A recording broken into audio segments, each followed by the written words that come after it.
രമേശ് ചെന്നിത്തല മുൻ പ്രതിപക്ഷ നേതാവ് പറയുന്നത് ഇതൊരു തുഗ്ലക് പരിഷ്കാരമാണ്. 8-ലെ കുട്ടി 9-ലേക്ക് ജയിച്ചോ, 9-ലെ കുട്ടി 10-ലേക്ക് ജയിച്ചോ എന്നൊക്കെ അറിയാതെ എങ്ങനെയാണ് പാഠപുസ്തകം ഇപ്പോഴേ കൊടുക്കുന്നതെന്നാണ് അദ്ദേഹം ചോദിക്കുന്നത്. എന്താണ് അദ്ദേഹത്തിൻ്റെ ഈ ചോദ്യത്തോടുള്ള താങ്കളുടെ പ്രതികരണം?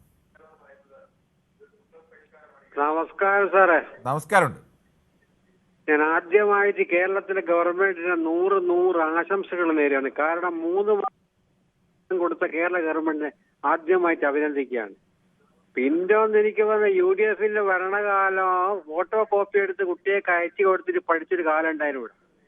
ഇപ്പൊ 10 കൊല്ലമായി അത് റെഡി കുട്ടിയെ കിട്ടിക്കൊണ്ടിരിക്കുക. അതിനെ അഭിനന്ദിക്കുന്നതിന് പകരം അതിൽ ഉടക്കിട്ട് ആശയം ഉന്നയിക്കുന്ന രമേശ് ചെന്നിത്തലയ്ക്ക് തലക്ക് നല്ല നെല്ലിക്കന്റെ വെള്ളം പാരണമെന്നാണ് എനിക്ക് പറയാനുള്ളത്. കാരണം വിദ്യാഭ്യാസ വകുപ്പിന്റെ വെബ്സൈറ്റിൽ പോയി അന്വേഷിച്ചാൽ നമുക്ക് എല്ലാ ഇതും കിട്ടും.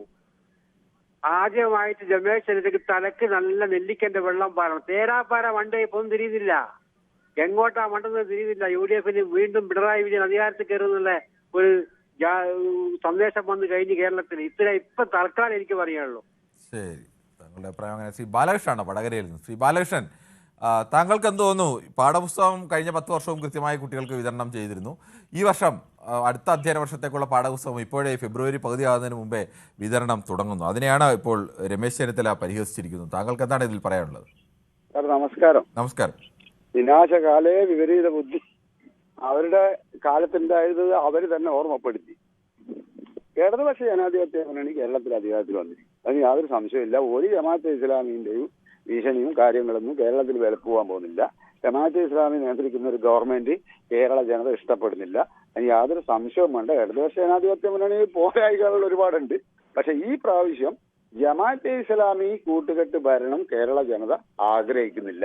അതിന് യാതൊരു സാധ്യതയില്ല. അപ്പോ അതാണ് എനിക്ക് പറയാനുള്ളത്. വിനാശകാലയെ വിപരീത ബുദ്ധി. അവര് തന്നെ അവർ തോണ്ടുവാണ്, അവരെ പോയി.